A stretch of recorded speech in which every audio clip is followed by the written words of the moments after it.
말씀이신 하나님, 이 시간 주의 종을 통해서 주께서 원하시는 메시지를 선포하여 주옵소서. 우리가 마음의 문을 열고 옥토와 같은 심정이 되어서 주의 생명의 꼴을 기다리오니 우리 각 사람에게 향하신 세미한 음성, 우리 각 개인과 교회를 향하신 주님의 음성을 듣는 시간 되게 하여 주옵소서. 감사드리며 예수 그리스도의 귀하신 이름으로 기도드리옵나이다. 아멘. 오늘은 창립 4주년 기념주일 예배입니다. 2003년도 6월 1일 날 예배를 집에서 리빙룸에서 시작하고 이제 4년이 되었고, 이제 6월 1일이니까 3일이 더 지났습니다. 하나님의 은혜에 감사드립니다.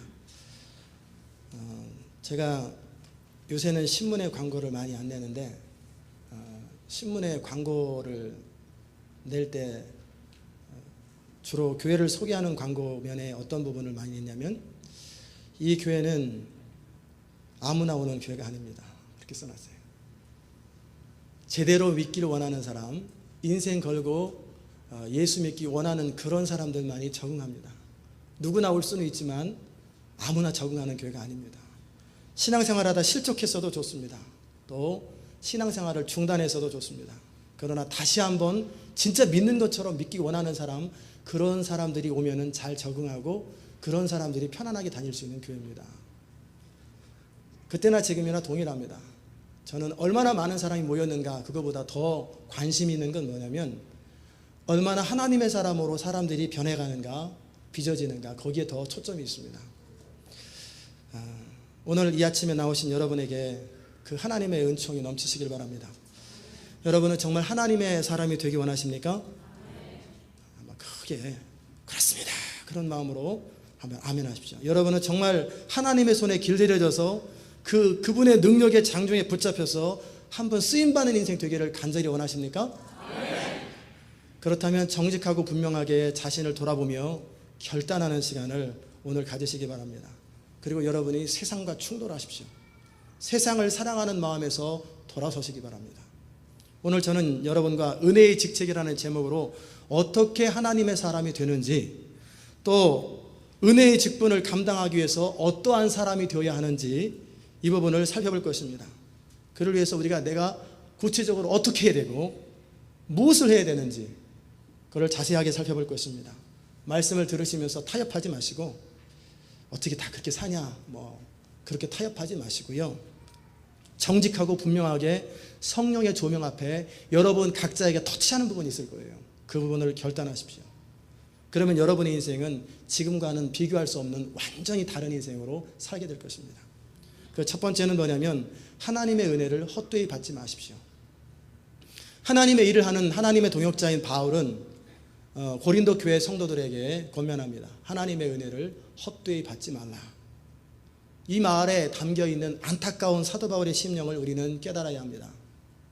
아담의 범죄 이후로 인류에게 찾아온 죄악의 굴레, 인간의 굴레라고 하는 이것은 뭐냐면 도무지 벗어내야 벗어날 수 없는 인간의 이기심, 욕심이라고 하는 굴레를 우리는 평생 가지고 살아갑니다. 예수 안에서 외에는 벗어날 길이 없어요.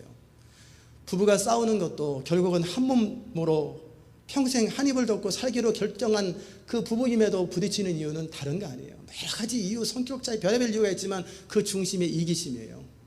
나 중심이에요. 내 몸에서 낳은 내 피부친 내 자식한테도 섭섭한 이유는 뭐냐면 나의 이 이기심과 나 중심의 생각이 늘 그 안에서 떠나지 않기 때문에 그렇게 되는 거예요. 그런데 이것은 내가 스스로 벗어보려고 세상에 나 중심으로 이기적으로 나 욕심 따라 살고 싶은 사람이 있긴 하겠지만 대부분은 그렇지 않거든요. 근데 벗어나고 싶어도 벗어날 방법이 없어요. 자기 사랑이라고 하는 이 굴레를 가지고 아무리 노력하고 아무리 애써도 인생의 갈증만 소금물처럼 그때 잠깐 시원한데 또다시 갈증을 느끼는 게 인생이에요. 이런 비참한 삶에서 여러분과 저를 구원해 주신 하나님의 은혜를 헛되이 받지 말라라는 거예요.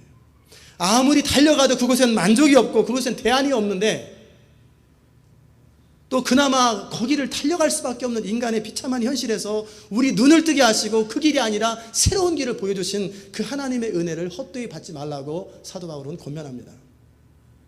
하나님 없이 인간의 어떤 노력과 애씀도 결국은 신기루 같아요. 분명히 물 같은데, 분명히 그 호수가 있는 것 같은데 가서 탁 들어가면은 텁텁한 모래밖에 없어요. 그러니 더 많이 지치고 더 많이 갈증 나는 거예요. 심지어는 교회에서 하는 종교적인 활동도 내가 이렇게 종교적인 활동을 하고 전도하고 뭐하고 이렇게 열심히 교회 생활을 하면은 내 갈증이 채워질 것 같은데 안 채워져요. 그러니까 답답하는 거예요. 교회에서도 실망을 해버립니다.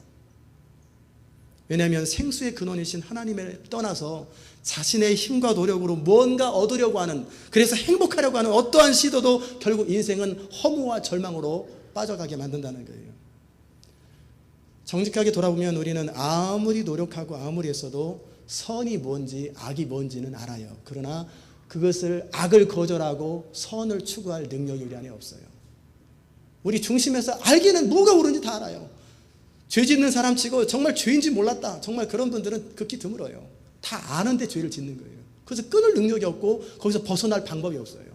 나도 모르게 충동적으로, 나도 모르게 그쪽으로 달려가는 우리의 모습을 보면서 나도 이런 내가 싫다. 이게 보통 사람들의 삶이에요. 아내한테 큰 소리 치고 화를 내가지고 그렇게 혼자 저쪽에서 울고 있는 아내를 바라보면서 내가 참 잘했지, 나는 정말 용감해, 그런 남편 아무도 없습니다. 내가 괜한 말을 했다, 아유 좀 참을걸, 그러면서 후회하고 안타까워하는 게 인간의 마음이에요. 그런데 여전히 다음번 기회가 되면 또다시 화를 낸단 말이에요. 이걸 어떻게 하겠어요? 아무리 몸부림치고 아무리 애써도 선을 행할 능력이 없기에 에이 인간 어차피 이런 인간 그냥 사는 거지 하고 그냥 치부해버리기에는 인간은 그렇게 인생은 하찮은 게 아니에요. 정말 인생은 소중하고 아름다운 거예요. 함부로 살아도 될 만큼 인생은 가치 없는 존재가 아니에요. 우리 사람은요, 우리 인생은 천하보다 귀한 거예요. 그렇기 때문에 어느 정도 선에서 이 정도면 되겠지라고 이 선에서 만족이 안 돼요. 인생은 끝까지 가야 만족을 합니다. 하다못해 돈을 벌어도 이 정도면 만족하다는 그런 기준이 없어요. 끝까지 가야 돼요. 근데 거기 가도 만족이 없어요.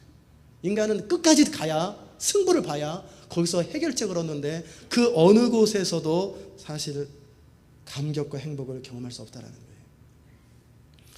우리는 가장 본질적이고 우리 내면 깊은 곳에서 우러나오는 기쁨과 감격을 경험하기 전까지는 아직 행복이 뭔지를 모릅니다. 일시적으로 뭔가를 집을 샀고 자동차를 샀고 뭔가 내가 최선을 다해서 That's it! 그러면서 딱 되는, 이거다! 그래서 된 경험을 통해서 기쁘다, 성취감을 잠깐 느낍니다. 그러나 그게 평생 안 가요. 잠깐 지나가다 또다시 갈증, 또다시 인생의 굴레 속에 사로잡힙니다.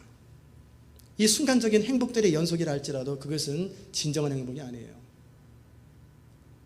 하나님은 우리에게 뭘 원하시냐면 매 순간 날마다의 삶이 행복하고 감격스럽기를 원해요.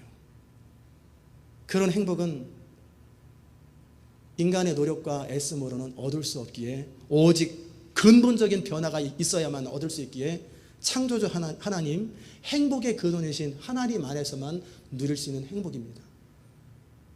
바로 이 행복을 누리기 위해서 하나님은 여러분과 저를 구원하셨어요. 신명기에서 이스라엘 백성들을 향한 하나님의 그 안타까운 호소는 뭐냐면 내가 너희 행복을 위해서 라는 단어가 있어요. 그러나 너희는 그 행복하기를 거절하였노라. 하나님은 우리 인간의 욕심이라고 하는 죄의 굴레, 내 나름대로 최선을 다해서 뭔가를 얻으려고 했던 그 죄의 또 인간의 한계 안에서 우리를 건져주시고, 그리고 이 죄의 인간의 굴레를 빠져나올 수 있는 능력이 우리 안에 없기 때문에 전적인 은혜로 여러분과 저를 구원하셨어요.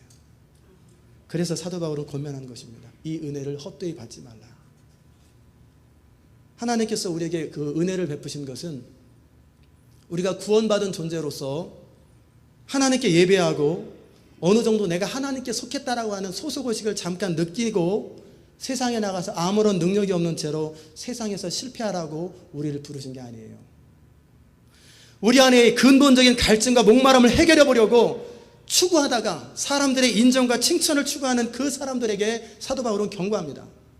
하나님의 은혜를 헛되이 받지 말라. 예수를 믿게 하신 것은 하나님께서 바로 우리 인간의 굴레, 이 인간에서 굴레에서 벗어나게 하신 것은 사람들의 찬사와 존경을 받는 삶이 아니라 하나님의 사람이 되기를 원하는 하나님의 부르심과 소원 때문에 우리를 구원하신 것입니다. 이 하나님의 뜻과 부르심에 민감하며 하나님만으로만 만족하는 그런 사람이 되기를 간절히 원해요. 그래야만이 우리 인생의 갈증이 드디어 해소되는 거예요. 적당히 안주하며 하나님의 축복이라는 명분 아래 내 욕심과 허영심을 만족시키며 내 쾌락과 적당한 타협을 즐기는 그런 삶의 수준에서는 결코 진짜 만족을 얻을 수가 없습니다. 하나님의 사람들은요, 위로부터 하나님의 은혜와 사랑이 부어지고 채워져야만이 만족을 누려요.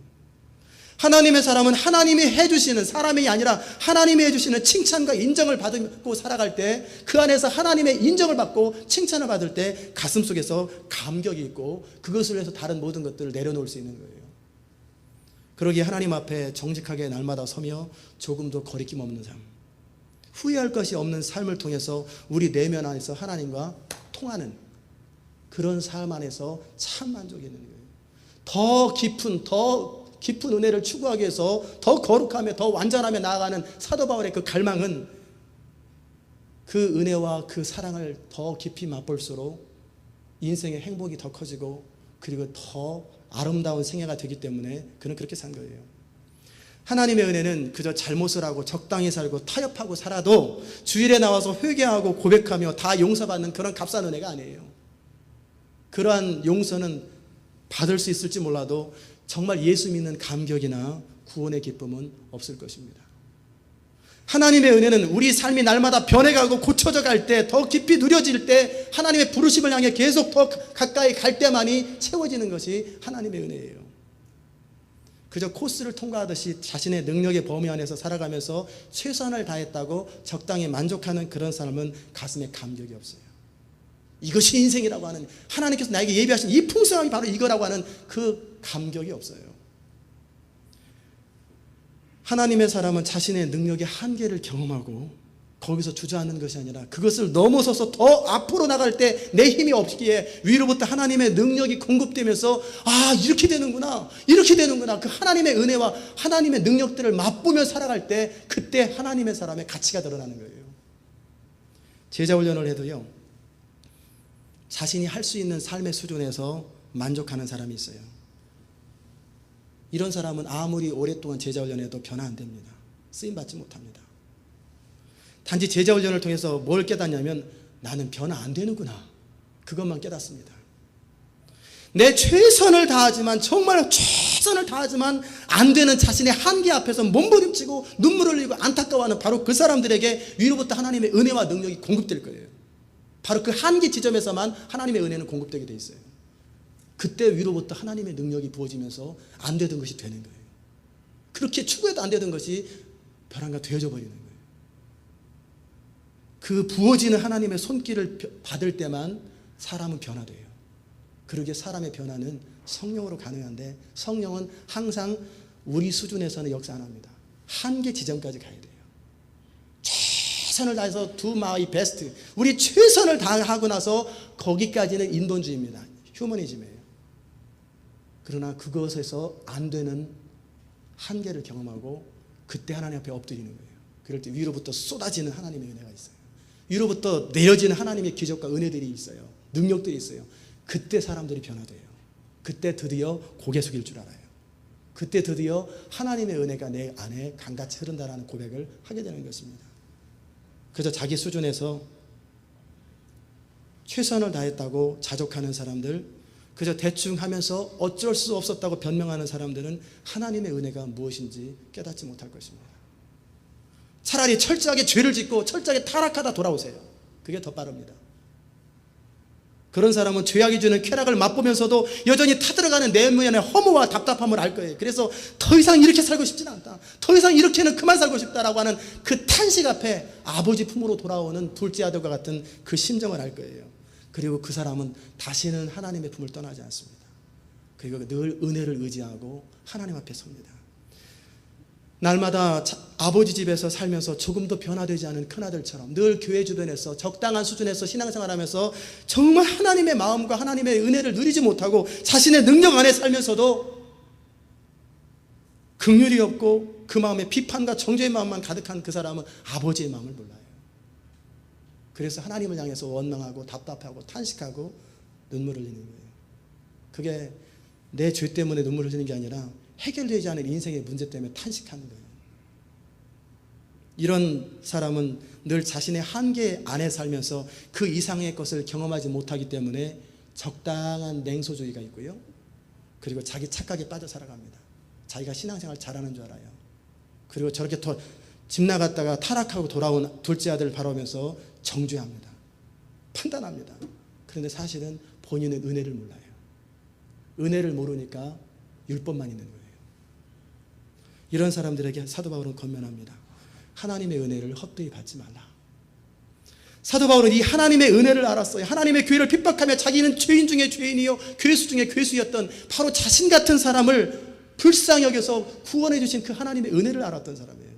그리고 그 은혜의 직분을 선포하는, 그 은혜의 복음을 선포하는 직책이 얼마나 소중한지 알았기에 이 직책을 회방받지 않게 하기 위하여 하나님과 자신 사이에서뿐만 아니라 아무 다른 사람에게조차 거리끼지 않게 살려고 애썼던 사람이에요. 정말 하나님의 은혜를 아는 사람은 더 이상 죄가 주는 쾌락에서 만족하지 못합니다. 정말 하나님의 은혜를 아는 사람은 스스로 만족하지 않습니다.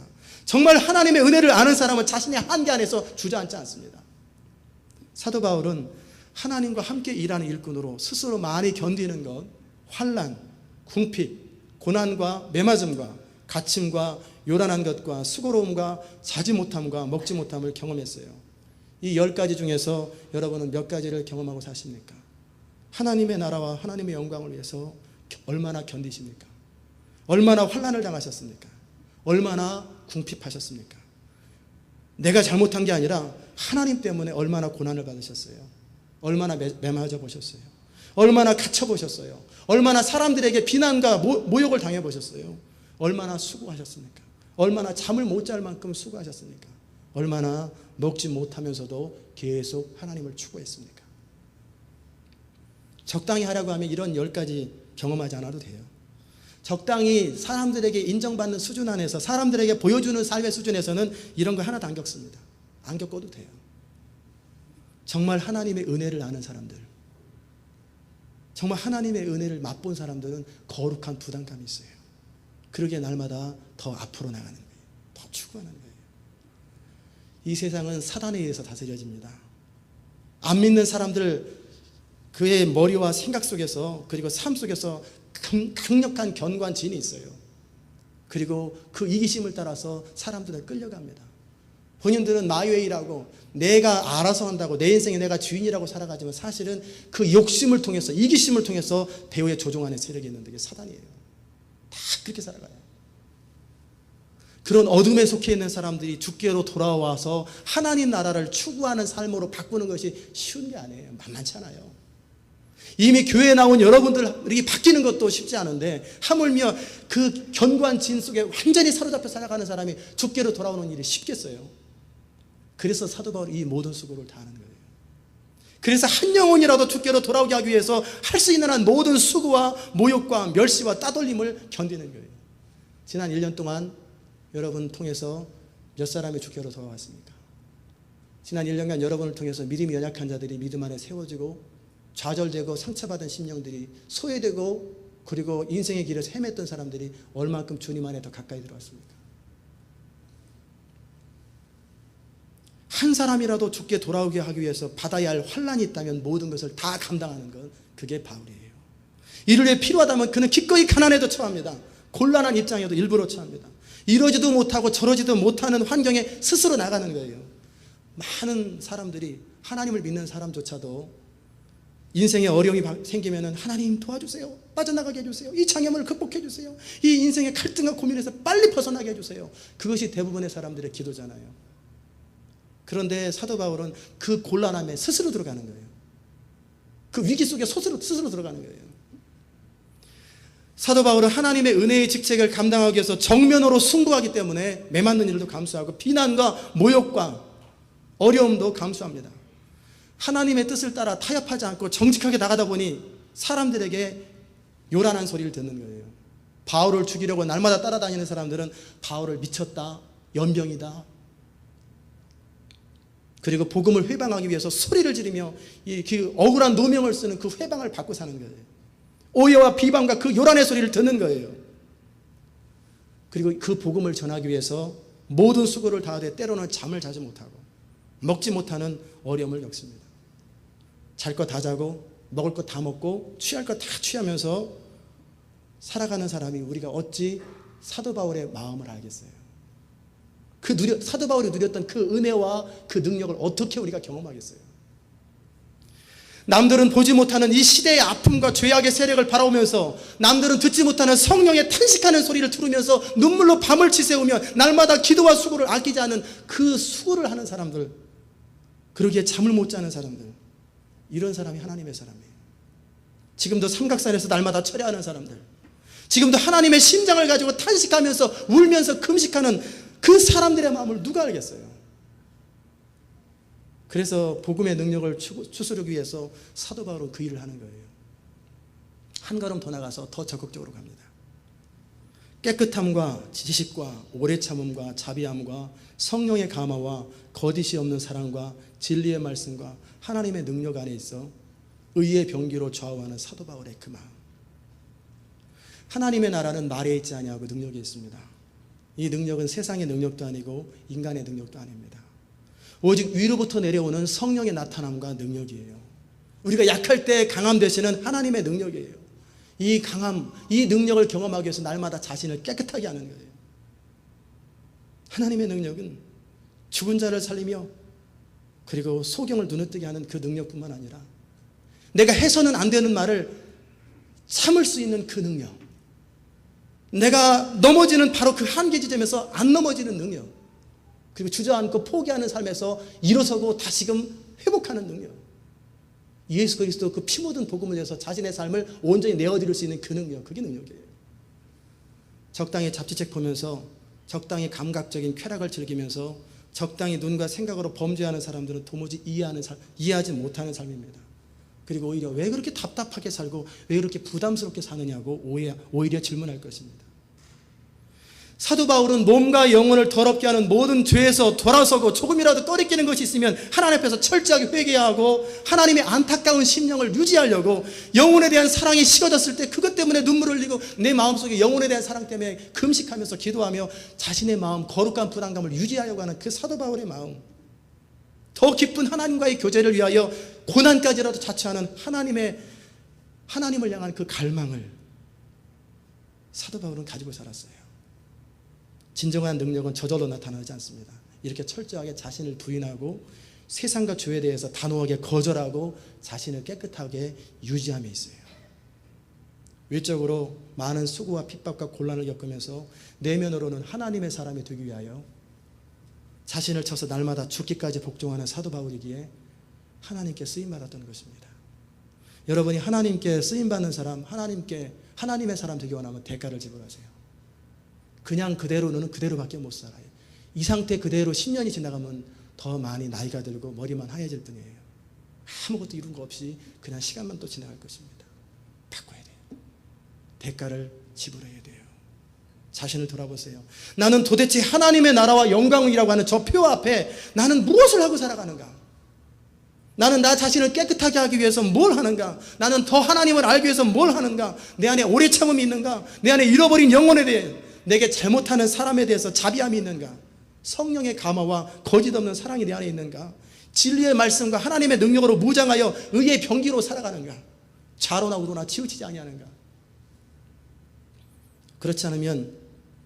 그렇지 못하다면 앞으로도 계속 그렇게 살 것인가? 지금의 삶에 만족하며 살 것인가? 적당한 수준의 삶에서 살아가면서 다른 사람을 평가하고 자족하는 그런 삶에서 벗어날 마음이 없는가 하고 저는 질문드립니다. 사도 바울이 하나님께서 여러분에게 저를 통해서 지금 호소하는 거예요. 그냥 그대로 살 것이냐? 저는 오늘 여러분에게 A.W. 토저가 제시하는 5가지 하나님을 향한 서원을 하기를 도전합니다. 세상과 충돌하라고 하는 그의 저서에서 그는 하나님 앞에 분명한 서원을 하고 살았어요. 하나님과 동행하는 삶을 위하여 무기력하고 미지근한 신앙생활을 벗어나기 위해서 야곱의 사다리를 타고 올라가 과거의 믿음의 선배들이 누렸던 영적 수준에 도달하기 위해서 하나님 앞에 다윗처럼 바울처럼 분명한 서원을 하는 거예요. 여러분이 지금 5가지를 들으시고 마음속으로 하나님 앞에 다짐하시는 사람들, 그 소원이 있으시길 바랍니다. 그 첫 번째는 죄의 문제를 철저하게 하겠다고 소원하는 거예요. 하나님의 은혜를 정말 누리기 원한다면 죄의 문제에 대해서 타협하거나 적당히 무마하지 마십시오. 성령께서 깨닫게 하시고 보여주시는 그대로 돌이키고 회개하십시오. 여러분이 은밀한 가운데 행하는 모든 일에 대해서 공개적으로 하나님 앞에, 사람들 앞에 보여줘도 꺼리낌이 없을 만큼 죄 문제를 정리하세요. 하나님 앞에 고백했던 다윗의 기도처럼 내 마음을 살피사 죄악이 있는가 보옵소서 했던 다윗처럼 고백하십시오. 그리고 이렇게 하나님 앞에 죄 문제를 정리하겠다고 소원하십시오. 둘째 소원입니다. 아무것도 소유하지 않겠다고 소원하시기 바랍니다. 여러분의 이름으로 자동차나 집이나 여러분의 이름으로 돼 있을 수 있어요. 그건 문제가 아니에요. 그러나 마음으로 여러분은 하나님이 원하시면 언제든지 하나님께 드리겠다라고 소원하세요. 우리가 가지고 있는 것이 영원토록 가지고 있을 것도 아니고 평생 가질 수 있는 것도 아니에요. 여러분 교통사고 나거나 중병 한 병 걸려보세요. 그냥 싹 나갑니다. 근데 마치 그것이 내가 평생 가질 수 있는 것처럼 착각하지 마시고 내 것이 그냥 이 어리석음에서 벗어나서 이제는 내가 하나님의 선한 청지기로 살겠습니다라고 소원하세요. 아멘. 세 번째, 험담하지 않겠다고 소원하십시오. 남에게 피해를 줄 수 있는 소문을 퍼뜨리지 않겠다고 소원하십시오. 하나님의 교회에서 다른 사람의 이야기를 하며 수군거리는 것은 로마서 1장의 사형에 해당하는 죄입니다. 죽을 죄예요. 살인죄, 강도죄랑 똑같이 죽을 죄입니다. 교회의 가장 큰 적은 도둑도 아니고 강도도 아니에요. 수군거리며 소문을 내는 사람들이에요.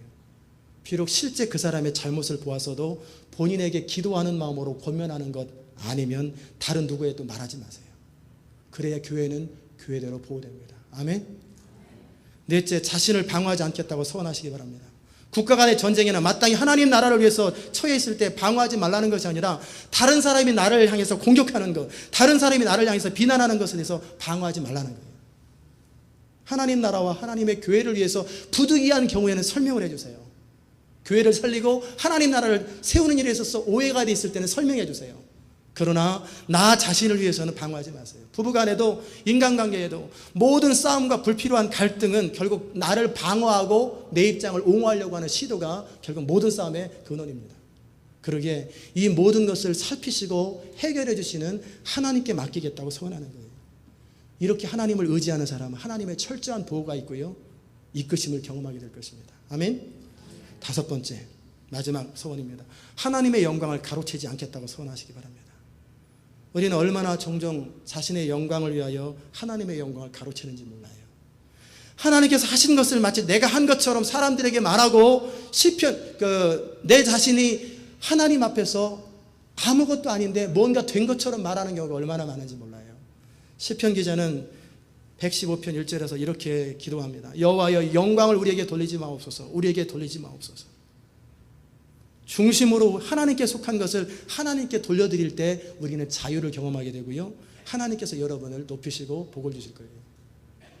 이런 내면에서부터 부흥이 있어야 진짜 부흥이 있습니다. 우리 삶 가운데 내면에서 이런 변화가 없는 상태에서 겉으로 드러난 일시적인 현상들은 신기루와 같아서 어느 순간 무너져 버립니다. 내면의 문제를 해결하지 않은 채 뭔가를 추구하지만 결국은 위기가 되고 코너가 되면 다 무너집니다. 사도 바울은 이 내면의 문제를 날마다 정리하고 하나님께 계속 나아가기 때문에 그는 늘 기쁨을 유지하는 거예요. 진정 하나님의 위로와 천국의 소망을 가지고 살아갔기에 그는 하나님의 능력과 하나님의 은혜로 사역을 감당했던 거예요.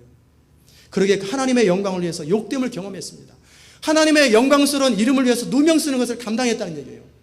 무명한 자, 알려지지 않은 자 같으나 유명한 자가 되었고요, 사도 바울의 이름 모르는 사람 크리스찬 가운데 없잖아요. 알려지지 않으려고 했는데 다 알려지잖아요. 그런데 알려지려고 하는 사람들은 역사에서 다 잊혀집니다. 죽은 자 같으나 하나님을 향해서 늘 산 자가 되었고, 징계를 받는 자 같으나 하나님의 보호로 늘 죽임을 당하지 아니하고, 근심하는 자 같으나 늘 가슴에 기쁨이 터져 나오는 사람이요, 가난한 사람 같으나 많은 사람을 부유하게 하고 살리고 풍요롭게 만드는 사람이요, 아무것도 없는 것 같은데 모든 걸 다 가진 진정한 통성한 인생, 복된 인생을 살았던 것입니다. 이 내려놓음의 비결을 배우지 않으면 우리는 결코 행복할 수 없습니다. 그리고 하나님의 손에 쓰임받을 수 없습니다. 사도 바울이 이런 삶을 살아갔던 것은 그가 정말 지혜로웠기 때문에 그런 거예요. 능력의 비밀을 알았기 때문에 그런 것이고, 영원히 남는 것이 무엇인지 알았기 때문에 그것을 추구한 거예요. 많은 성도들이 적당한 선에서 애매한 입장을 취합니다. 그러기에 그들의 삶에는 아무런 능력이 나타나지 아니하고 하나님의 손에 쓰임받지도 못하다가 초라하게 늙어갑니다. 오늘 이 아침에 하나님의 음성을 들으시는 여러분, 성령께서 여러분 각 사람에게 터치하시는 음성을 들으셨을 거예요. 그 책망을 들으시고 타협하지 마세요. 어쩔 수 없다고 타협하지 마세요. 정직하게 하나님 앞에 서시기 바랍니다. 그때 여러분의 인생은 하나님의 손에 붙잡히게 되는 거예요. 우리 입술의 고백이 아니라 마음에서부터 갈망을 원하세요. Hunger for God. 하나님을 향해서 목마른 거예요. 사도 바울이 고린도 교회를 향해서 마음을 넓히라고 호소하잖아요. 비록 고린도 교회에 오해를 받았어요. 그 사람은 사도도 아니고 그 사람은 거짓말쟁이라고 오해를 받았어도 여전히 고린도 교회를 사랑합니다. 그 교회를 떠났는데도 여전히 그 교회를 사랑해요. 그리고 자녀에게 하듯 호소하면서 마음을 넓히라. 정말 하나님을 사랑하고 하나님의 영광을 사모한다면 더 이상 필요하지 않은 것 때문에 마음 쓰지 말고 차라리 마음을 넓히라는 거예요. 우리의 많은 고민들, 분노들, 갈등의 원인을 자세히 살펴보시기 바랍니다. 내가 옳은 것을 호소하며 내 감정의 정당성을 호소하는 배후에 무엇이 있는지 한번 자세히 살펴보세요. 거기 하나님의 영광이 있습니까? 하나님의 의로움이 나타납니까? 아니라면 마음을 넓히세요. 마음을 바다처럼 높여버리세요. 더 이상 자신의 입장과 의견과 감정에 충실하지 말고 바다같이 넓은 마음을 가지고 그냥 받아주세요. 아내를 받아주시고 남편을 받아주시고 성도를 받아주세요. 그러면 그 안에 모든 사람이 다 들어옵니다. 좁은 마음을 넓게 여시기 바랍니다. 그때 우리 안에 내면의 평화가, 내면의 자유가 경험될 거예요. 두 번째 여러분과 나누고 싶은 이야기는 하나님의 은혜의 직책을 감당하기 위해서 자신의 삶을 이제 좀 더 구체적으로 정리하시기 바랍니다. 사도 바울은 믿지 않는 자와 멍에를 같이 매지 말라 그랬어요.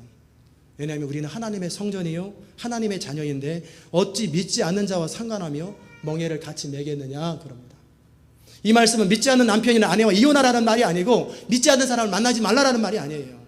우리는 그렇게 한다면 세상 밖으로 나가야 되고 수도원을 차려야 돼요. 우리는 하나님의 백성이요 하나님을 아버지로 모시고 살아가는 사람들이에요. 이런 사람들은 오직 누구에 의해서 컨트롤돼야 되냐면 하나님의 말씀과 그분의 성령에 의해서만 다스림을 받아야 된다는 그 말입니다. 믿지 않는 자들은 육신의 정욕과 안목의 정욕과 이생의 자랑을 가지고 살아갑니다. 세상 사람들은 육신의 쾌락과 즐거움을 가지고 살아가고요. 세상 사람들에게 다른 사람에게 보여주는 맛으로 살아갑니다. 그리고 사람들에게 인정받기 위해서 살아갑니다. 이런 삶에서 돌이키라는 거예요. 하나님의 거룩한 자녀요 하나님의 성전인 우리가 여전히 세상의 옛 습관을 끊지 못하고 적당한 쾌락을 추구하며 적당히 감각적인 즐거움을 추구하며 살아간다면 어찌 마귀가 조롱하지 않겠어요? 한심한 놈들 조롱할 거 아니에요. 저와 여러분을 바라보면서 하나님이 부끄러워하시고 마귀는 비웃을 거 아니에요. 여러분이 보시는 비디오, 신문, 잡지 기타 어떤 것이라도 거기에 성적인 쾌락과 폭력적인 만족을 주는 것이 있거든 이제 금하시고 정리하시기 바랍니다. 또 남자분들은 시선을 함부로 돌리지 마세요. 적당히 남의 여자들을 바라보시면서 욕망을 품지 마세요. 그냥 보는 것, 그냥 바라보는 건 죄가 아니에요. 이쁘구나, 그건 괜찮아요. 그러나 음욕을 품으면서 바라보는 것은 실제 간음입니다. 사형죄입니다. 하지 마세요. 그리고 필요하다면 이제 우리 자신을 위해서 무엇인가 사들이지 마시기 바랍니다. 단순하고 검소한 삶을 추구하세요. 그렇다고 가난하게 살라는 것이 아닙니다. 유한양양의 사장이셨던 유일한 성도처럼 아무리 돈을 수십만 불, 수백만 불, 수천만 불 가지고 있다 할지라도 의미 있는 곳에 돈을 사용하라는 거예요. 가치 있는 곳에 돈을 사용하고 자신을 위해서는 필요한 만큼만 쓰라는 거예요. 정말 하나님의 나라와 영광을 위해서 가치 있는 곳에 돈을 사용할 줄 아는 그 사람이 하나님의 사람이에요. 더 이상 사람들에게 보여주기 위한 곳, 인정받기 위한 곳에 돈을 쓰지 마세요. 오히려 가치 있는 곳, 하나님 나라 확장하는 그곳에 여러분의 물질을 사용하는 법을 배우세요. 그리고 날마다 하나님의 말씀을 정기적으로 읽고 매 순간 기도하며 사시기 바랍니다. 성경을 읽을 때 지식을 위해서 읽지 마세요. 변화를 위해서 읽으세요. 성경 읽었으면 읽었던 말씀을 다 그냥 넘어가지 마시고 다가온 게 있으면 일단 덮어놓으세요. 그리고 순종하고 와서 다시 성경 읽으세요. 자꾸 장수만 넓히지 마세요. 그래봐야 성경 100번 읽는다고 더 능력이 뛰어나지는 거 아니에요. 내가 읽은 성경 말씀을 내 삶에 순종하면서 성경 읽어나갈 때 그게 진짜 능력이에요. 그게 더 깊이 있는 하나님 말씀을 깨닫게 돼요. 그리고 하나님의 임재를 연습하시면서 순간순간 놓치지 말고 하나님과 계속 대화하세요. 나침판 아시죠? 나침판은 항상 어디를 향합니까? 북쪽을 향해요. 다른 쪽을 향하도록 손을 붙잡고 있으면 잠시 그렇게 있습니다. 그러나 손을 떼는 순간에 북쪽으로 다시 나침판이 향합니다. 마찬가지로 우리 삶이 잠시 분주하고 바빠서 하나님께 시선을 놓칠 수 있지만 다시금 손을 떼면은 돌아오는 것처럼 우리의 마음을 하나님을 향해서 다시 집중하는 거예요. 매순간 하나님을 향해서 집중하는 거예요. 집중하는 거예요. 음식을 만들면서도, 옷을 다리면서도, 사람들을 만나면서도 마음은 늘 하나님과 대화하고 운전하면서 길을 걸어가면서 늘 하나님과 속삭이는 기도하는 그런 사람, 그게 하나님의 임재를 연습하는 것입니다. 두 사람이 동행하려면 최소한 몇 가지 지점에서 동의해야 합니다. 부부든 교회든. 첫째는 가는 방향이 같아야 합니다. 가는 방향이 틀리면 동행할 수 없지요. 두 번째는 목적지에 대해서, 고울에 대해서 동의해야 돼요. 그렇지 않으면 같이 가다 어느 순간에 먼저 내리겠습니다 하고 목적지가 틀리면 중간에 헤어지게 됩니다. 셋째는 순간순간 길을 가다 보면 선택해야 될 그 순간에 어떤 길을 택할지 동의해야 합니다. 가다 보면 선택해야 되는 순간이 나올 적에 의견이 달라져 버리면 갈라지게 됩니다. 넷째는 가는 속도에 있어서도 피차 동의해야 합니다. 번개처럼 해치우는 사람이 있고 느긋한 사람들이 같이 가는 게 너무 힘듭니다. 말하고 소를 같이 묶어놓으면 이거는 둘 다 죽습니다. 그러게 서로의 템포를 맞추기를 원하고 서로에게 맞춰주는 그것을 동의하지 않으면 같이 갈 수 없어요. 그리고 동행할 의사가 있는지, 같이 갈 의도가 있는지 확인해야 합니다. 그렇지 않으면 마지못해 따라와요. 억지로 따라갑니다. 인간관계에서도 이렇게 같이 가려면 이런 5가지 전제가 필요한 것처럼 여러분이 성령 안에서 성령과 동행하는 삶을 살려면 이런 것들에 동의해야 돼요. 하나님은 추상적인 분이 아니에요. 실제적인 하나님이에요. 그 하나님, 그 성령님과 동행하려면 우리는 분명하게 선택하고 결정해야 돼요. 가는 방향에 대해서 성령님과 동행할 것인가?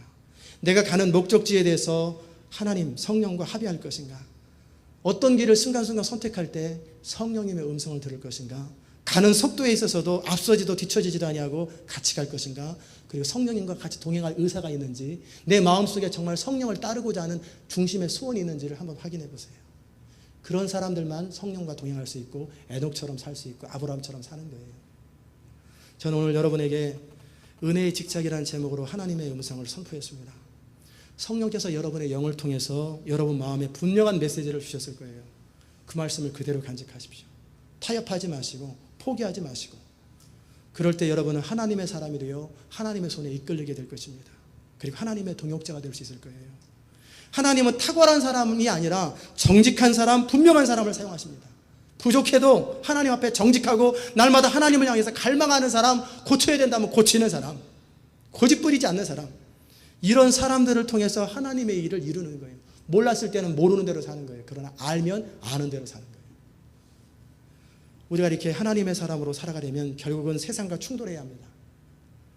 세상은 세상의 방식대로 움직여갑니다. 육신의 정욕, 안목의 정욕, 이생의 자랑. 세상 사람들은 세상 사람들 나름대로 살아가는 방식이 있어요. 그것과 똑같이 하면서 하나님을 따라갈 수는 없어요. 어느 순간에 충돌해야 돼요. 어느 순간 포기할 때는 과감하게 포기해야 돼요. 끊어버릴 때는 끊어버려야 돼요. 냉정하다 할지라도. 그리고 하나님의 사람은 성령을 따라 하나님 말씀을 따라 살아야 합니다. 적당히 세상과 하나님 말씀 중간 지점에 살아가면요, 초라한 인생을 살아가요. 이도 아니고 저도 아닙니다. 선악과를 따먹고 자기 인생 내 마음대로 확실하게 살든지, 그래서 악이다 깡이다 살다 죽든지, 그래서 지옥 가든지, 아니면 생명나무 실과인 그리스도를 따라서 은혜 속에 살든지. 선악과는 내 힘과 노력으로 살겠다는 시도입니다. 내가 내 인생의 선악을 결정하고 내가 알아서 판단하고 내가 살겠다라고 하는 건 선악과예요. 반면에 생명나무 실과는 오직 하나님의 은혜와 능력으로만 살겠다고 다짐하는 거예요. 저는 이제 분명하게 말씀을 선포했습니다. 이제 선택은 여러분 거예요. 하나님의 은혜가 여러분에게 넘치시기를 주 이름으로 축원합니다. 기도하십시다. 하나님 감사합니다. 오늘도 우리가 하나님이 뭘 원하시는지, 하나님 우리에게 어떤 결단하기 원하시는지 분명히 들었습니다. 마귀는 우리에게 적당한 선에서 타협하라고, 그렇게 살면 힘들다고 속일 것입니다. 하나님, 우리가 어찌해야 될지 분명한 결단과 분명한 선택을 하며 살게 하여 주옵소서. 지금까지와 같은 인생을 또 살지 말고 이젠 더 나은 인생, 더 감격스럽고 하나님의 은혜와 능력이 쏟아지는 인생 되게 하여 주옵소서. 감사드리며 예수 그리스도의 귀하신 이름으로 기도드리옵나이다. 아멘. 자리 일어나셔서 519장 함께 찬송하십시다.